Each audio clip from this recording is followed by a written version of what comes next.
Most money advice asks you to be a different person. Wake up earlier, be disciplined, stop buying anything that looks like joy. It treats willpower as infinite and boredom as a moral failing. But your brain is not a spreadsheet. It is a reward engine. It chases feedback loops, streaks, levels, novelty, and a little rush that comes from progress you can see. That's why games hook us. They turn repetition into a story. They turn effort into points. They divide big goals into small wins, and then they make the next move obvious. You do not have to choose between being good with money and having a brain that likes games. You can build a money system that feels like a well-designed game, and in doing so, make saving addictive without turning your life into a monastery. Begin with the fundamental design choice a good game makes on level 1, early wins. Traditional budgets delay wins for months. They ask you to suffer now and smile later. A gamified money system flips that. Your first week has visible progress. That could be a named savings account that receives a small automatic transfer on payday and shows a number you can open your phone to see. It could be a debt balance that drops every Friday because you split your monthly payment into weekly hits. It could be a deliberately tiny investment contribution that happens with each paycheck, so your share count ticks up even when prices wobble. The point is not size, the point is cadence. If your brain gets a reward every 7 days, it starts to look for the next 7. That's how streaks begin. Streaks are the second design choice. They are not about perfection, they are about continuity. A savings streak is a run of consecutive weeks where your automatic transfer landed. You do not break the streak for perfectionist reasons. If the usual amount is impossible one week, you send a token amount, even €1, to keep the chain unbroken. The streak is not a scoreboard for outsiders. It is a promise to yourself that you show up. Over time, 100 tiny transfers change the shape of your accounts far more than 3 dramatic ones you never repeat. Streaks turn identity from "I should save" into "I am someone who saves." And identity outperforms enthusiasm when the day is loud and you are tired. Levels come next. Big goals like build a 6-month emergency fund sound noble and feel far away. Games don't do that. They give you the next level, then the one after that. You can translate this into a tiered savings plan. Level 1 is 1 week of your survival expenses. Level 2 is 1 month. Level 3 is 3 months. Level 4 is 6 months. Each level gets a name in your app, and a small ritual when you cross it. The ritual is silly by design, and therefore memorable. A selfie with the balance number, a note to your future self, a small treat that doesn't undo the math. Levels punctuate the journey and make it narratively satisfying. The levels also help you make decisions in chaos. If you lose work, a level 3 fund means you have a rule for 3 months. Rules beat panic. Good games show you progress. They don't bury it in menus. Money needs the same thing. You need dashboards that give you 3 numbers at a glance. How much cash buffer you have right now? How many weeks your saving streak has been alive? How many shares you own of the funds you invest in? These metrics reward the behaviors that matter. Net worth graphs are useful monthly or quarterly. Weekly, they wobble and make you anxious. Weekly, you want counters that make you feel like the main character, moving forward through levels, not like a stock ticker you can't control. Make a home screen widget or a pinned note with those 3 numbers, and update them on the same day each week. When the numbers move in the right direction, you'll feel a ping that makes repetition easier. Choice architecture is the design principle that decides whether your game keeps you or loses you. In a money system, choice architecture is how many decisions your future self must make on a Tuesday. You win when the correct choices happen automatically and the incorrect ones require friction. That means auto-pay for fixed bills out of a dedicated bills account so late fees stop and cash flow is calm. That means automatic transfers to savings and investing on payday so you never see the money and therefore never miss it.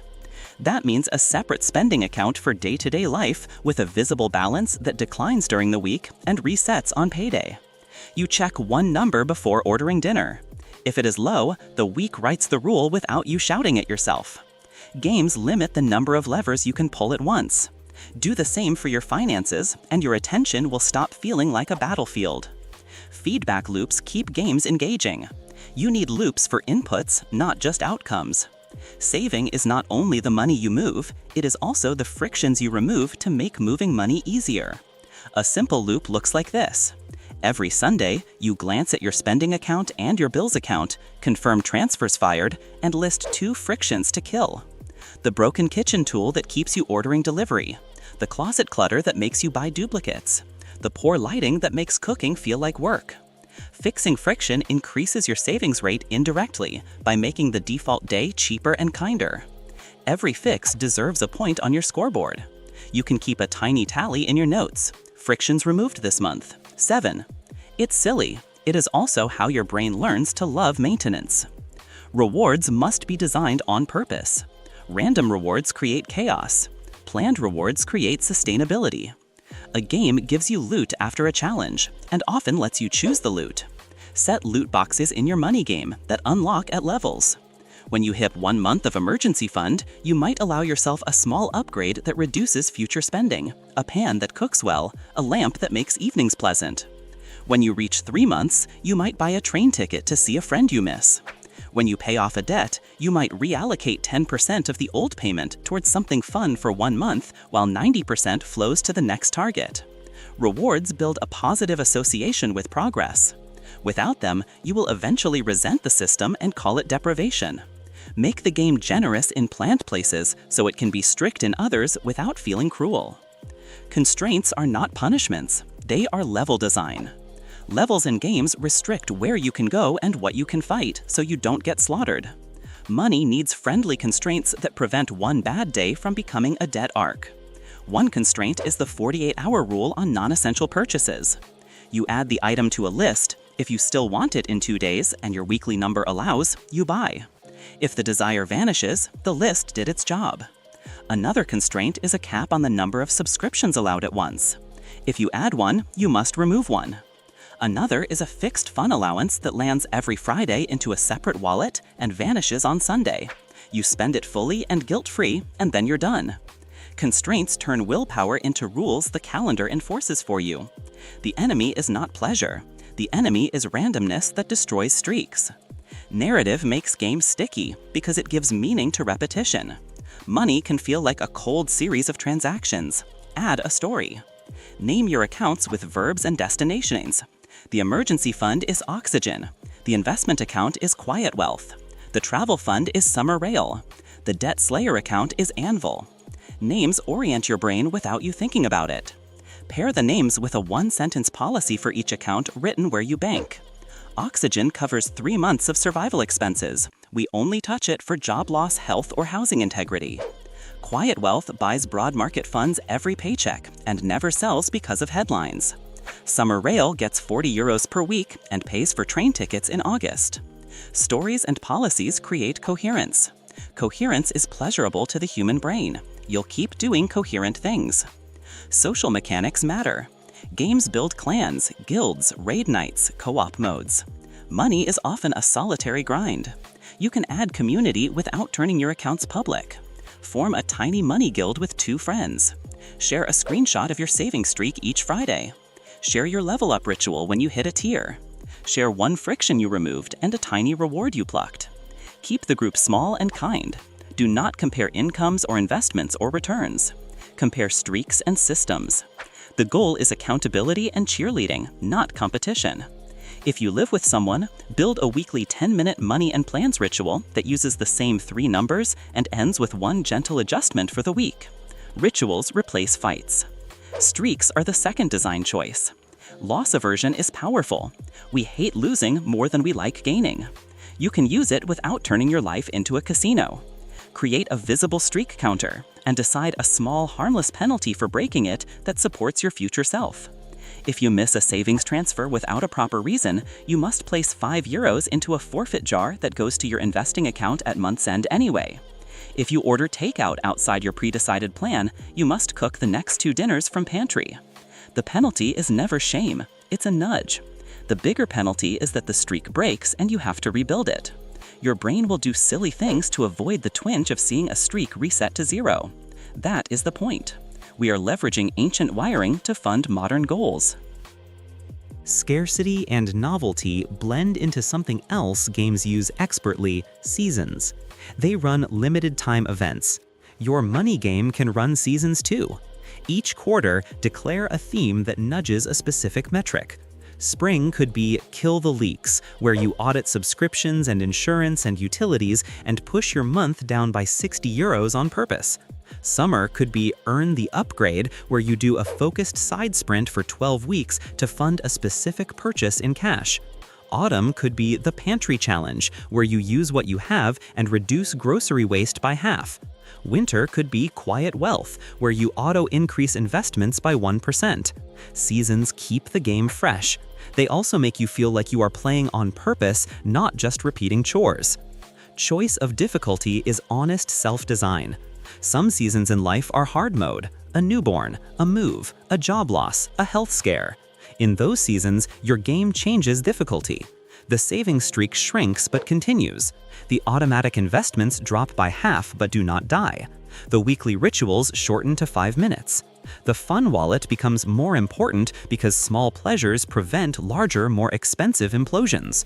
When life returns to normal, you raise difficulty incrementally. If your system expects perfection year-round, you will abandon it. If it flexes like a good game that scales to the player's season, you will play for a decade and never burn out. Sound design wields a quiet power in games. Money needs sensory cues too.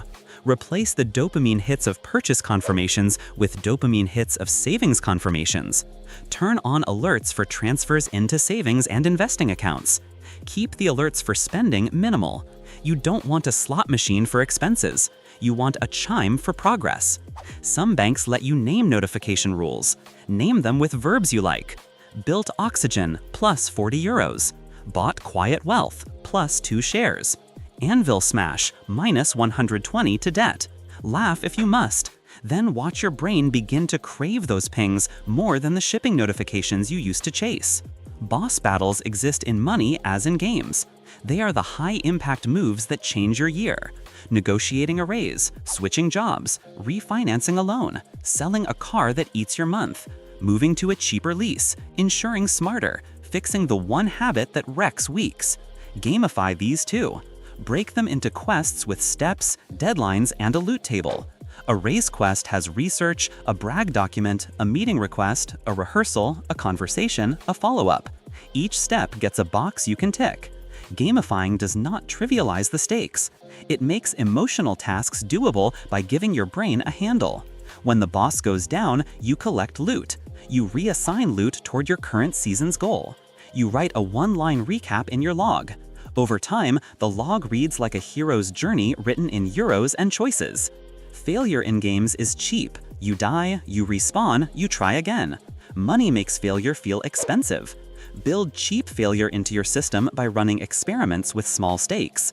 Try a weekly cash envelope for dining for 2 weeks and see if it lowers spend without making you miserable. Test a new grocery plan for 1 cycle. Trial a different investment cadence for a month. Your goal is not to prove your current system perfect. Your goal is to gather evidence about what makes your brain cooperate with your goals. Write small postmortems: what worked, what didn't, what to change. Experiments keep you from getting precious about methods. Pride kills games. Curiosity keeps them fun. Identity is the final boss and the final prize. You are not trying to become a paragon of austerity. You are trying to become a person whose stories about money are kind and true. Gamification is a bridge. It turns chores into rituals, uncertainty into calendars, and delayed gratification into immediate small satisfactions. It does not erase the need for real numbers. You still pick low-fee diversified funds for investing. You still build a proper emergency fund. You still insure catastrophes and ignore the noise. You still track a simple net worth monthly to watch slope. Gamification is a wrapper that makes these wise behaviors repeatable by the human inside you, who likes streaks and loot and level ups. Start building the game this week with tiny, obvious steps. Name your accounts with verbs. Set up a €20 automatic transfer to Oxygen on payday, even if you plan to increase it later. Set a recurring €10 buy into a broad index fund to begin your quiet wealth streak. Split 1 monthly debt payment into 4 weekly ones and watch the number tick. Create a widget or pinned note with your 3 counters and update them every Friday after dinner with a song you like. Pick a season theme for the next 12 weeks and write it on a sticky note. Add one friendly constraint to your week, like the 48-hour rule for non-essentials. Tell one person in your tiny guild what you're doing, then stop tinkering and let the loops run for a month. One morning soon, you will open your phone and feel the small jolt that used to follow a purchase, except it will follow a deposit into your future. You will protect your streak because the number looks too good to break. You will look forward to Friday's update because it feels like crossing a checkpoint. You will still be human. You will still have days when the loop breaks and the week wins. But you will also have a system that forgives quickly and resumes automatically.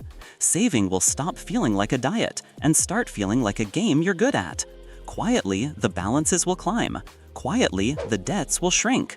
Quietly, you will be writing a story where the main character is not a martyr to willpower, but a designer of their own rewards. The point was never to worship the game. The point was to use the game to build the life. Make your money system a place your brain enjoys visiting. Make the wins frequent, the rules friendly, the feedback visible, and the story yours. Do that, and saving becomes less of a fight with your nature and more of an alignment with it. When your nature and your system cooperate, compounding does the heavy lifting, and you get to enjoy the day without pretending to be someone else.